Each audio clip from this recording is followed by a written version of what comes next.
Tick, tock, tick, tock, tick, tock. Time is running out. Time is running out. We passed the 11th hour. What the hell you gonna do? Let's figure it out. Let's figure it out. What are you going to do? The owners have drawn the line in the sand. You gonna play ball or not? Time's up.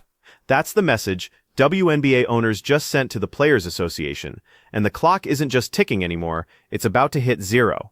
We're in the final week of February, and there's still no collective bargaining agreement. No CBA means no expansion draft, no college draft, no free agency, and no season. And right now, the two sides aren't even close. Let's go.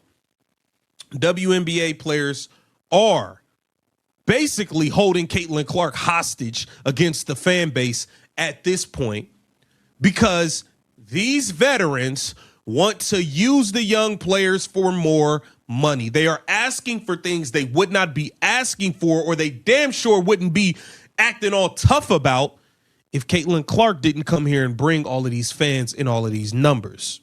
Let's stop playing games here. Here's what's actually happening behind the rhetoric.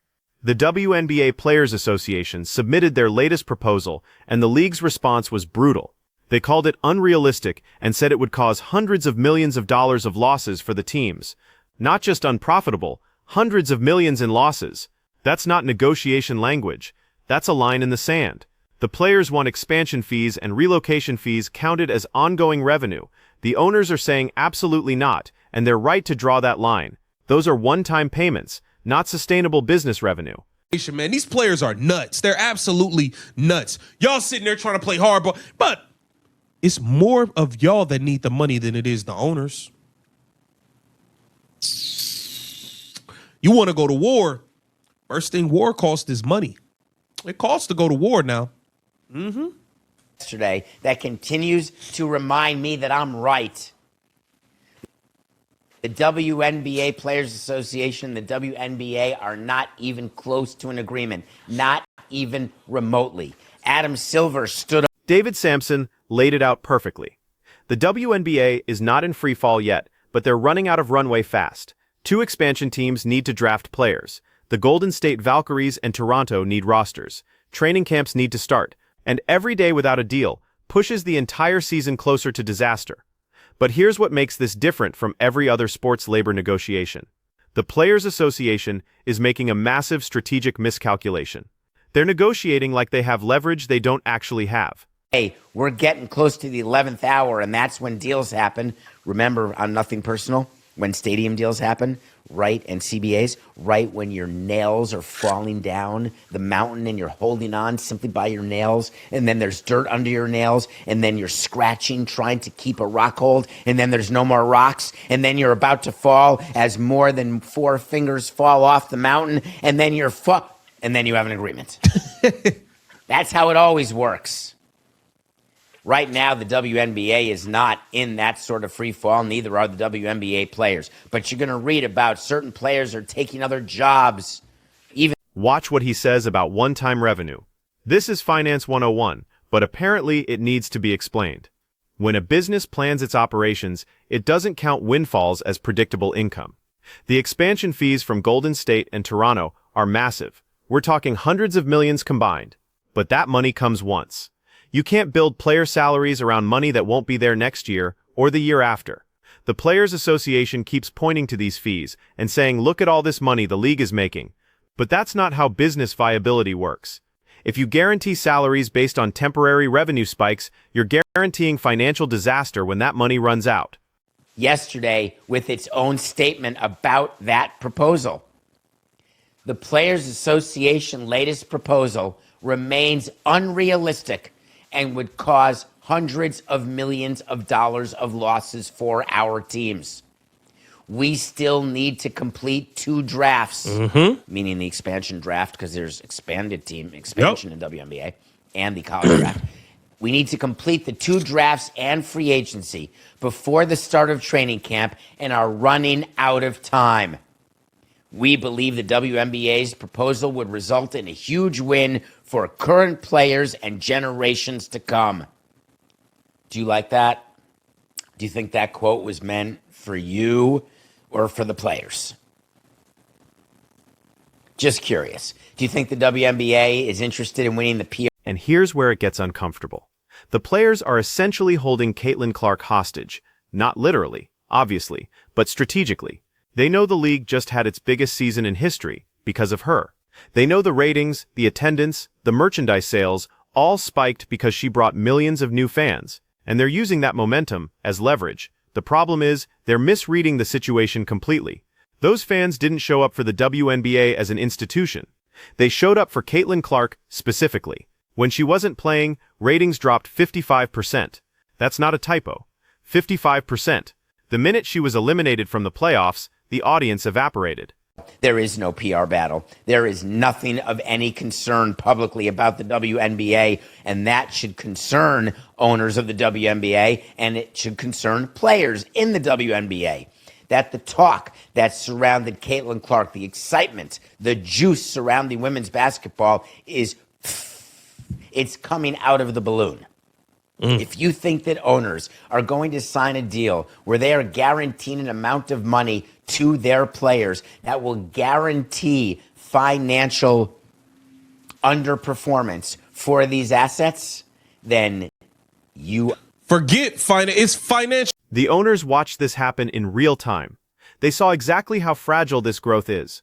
And now the Players Association is demanding they commit to salary structures based on that growth, as if it's permanent and guaranteed. But it's not. It's entirely dependent on one player staying healthy, staying in the league, and continuing to draw viewers. What happens if Caitlin Clark gets injured? What happens if she decides the negativity and physical targeting aren't worth it and walks away? What happens if fans get tired of watching her get flagrant fouled every game while veterans call her fans the dark side? The owners are asking these questions. The Players Association apparently isn't. When the Players Association wants to say to owners, you're having expansion fees, relocation fees, you're getting a one-time signing bonus from your broadcast partners, all of those one-time events are not calculated in terms of the viability of a business. And the more the players want to tell the owners to count relocation fees and expansion fees as part of going forward revenue, the more I guarantee there will not be a deal to be. This is the fundamental disconnect. The Players Association wants to be paid like the WNBA is the NBA. They want 50% of revenue sharing. They want guaranteed contracts that would lock teams into massive financial commitments, but the WNBA isn't the NBA. It's never been profitable as a standalone entity. The NBA has subsidized it for decades. That doesn't mean the players don't deserve better compensation. They absolutely do. But it has to be based on realistic revenue projections, not one historic season driven by a single player's arrival. The owners are offering substantial increases. They're offering better travel, better accommodations, better benefits. What they're not offering is financial suicide. So where does this leave us? We're in the last week of February, with no deal in sight. Adam Silver stood up at the NBA All-Star Game and said we're at the 11th hour. That's when deals happen. But he also knows what the Players Association apparently doesn't. The owners have more leverage here, and they know it. The players need this season to happen. Most WNBA players don't have the financial cushion to sit out a year. They can't go to Europe for a season and come back like nothing happened. Their window to earn in this league is short. The founders of Unrivaled are already looking at backup plans, assuming the WNBA season might not happen. That tells you everything about where the smart money thinks this is headed. Meanwhile, the owners can wait. They've been subsidizing losses for years. One more year without a season doesn't fundamentally change their financial position. It's painful for the growth of the league. Absolutely. But it doesn't bankrupt them. A bad CBA that guarantees massive losses every year for the next decade? That could actually kill the league permanently. Here's what the Players Association doesn't seem to understand. Public sentiment has turned against them. Go look at social media. Go read the comments on WNBA articles. Fans aren't siding with the players anymore. They're frustrated that the season is in jeopardy. They're annoyed that after the best year in league history, we're talking about a potential lockout instead of building on that momentum. The narrative that the players are being exploited doesn't hold water when the league has never turned a profit.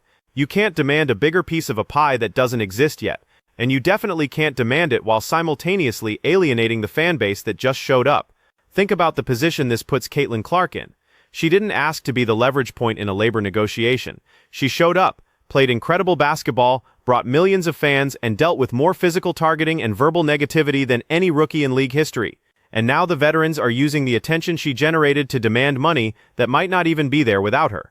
She can't say any of this publicly, obviously, but watch her in interviews. She's careful, diplomatic, focused on basketball. She's not getting involved in the CBA fight. Smart move, but behind the scenes, she has to be aware that this entire negotiation is happening because of what she brought to the league, and the people demanding the most aren't the ones who generated the value. The owner's statement yesterday was telling. They said their proposal would result in a huge win for current players and generations to come. That's not just PR spin. They're offering real increases, better pay, better conditions, actual improvements that would make the WNBA a better place to play. What they're not offering is fantasy economics based on one anomalous season. David Sampson made the point about the PR battle, and he's right that there isn't really one. The general public isn't paying close attention to CBA negotiations, but the people who are paying attention, the hardcore fans, the media members, the business analysts, they're mostly siding with the owners on this one.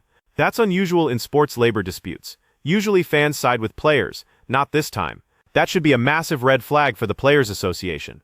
When you're losing the PR battle to ownership in a labor dispute, you're probably on the wrong side of the argument. And when your negotiating position is pay us based on money you got once and will never get again, you're not negotiating in good faith. You're gambling that the owners will cave because they don't want to lose momentum. But momentum cuts both ways.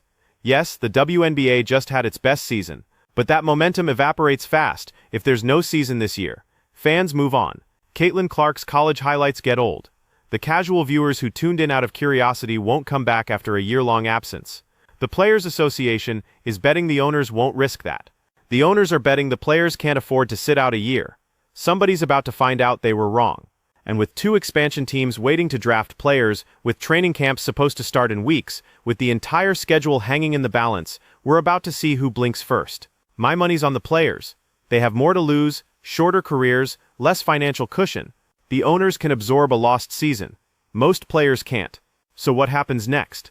Either the Players Association comes back with a realistic proposal in the next few days, or the owners lock them out and start talking about replacement players. Don't think that's a real threat? Ask any player who lived through an NBA or NFL lockout. Owners will absolutely bring in replacement players if they have to. The quality drops, the product suffers, but the games happen. Would fans watch WNBA games with replacement players? If Caitlin Clark is one of them, absolutely. If she decides to sit out in solidarity with the veterans who spent last season targeting her and calling her fans racist, then no, probably not. That's the tightrope the Players Association is walking. They need her to make this work, but they've spent months alienating her and her fan base. The clock isn't just ticking anymore, it's about to run out. And when it does, we'll find out whether the WNBA Players Association was negotiating from strength or desperation. Based on everything we've seen, I know which one my money's on. What do you think? Are the players making a smart play here, or are they about to blow the best opportunity this league has ever had? Let me know in the comments, because this is about to get very interesting, very fast.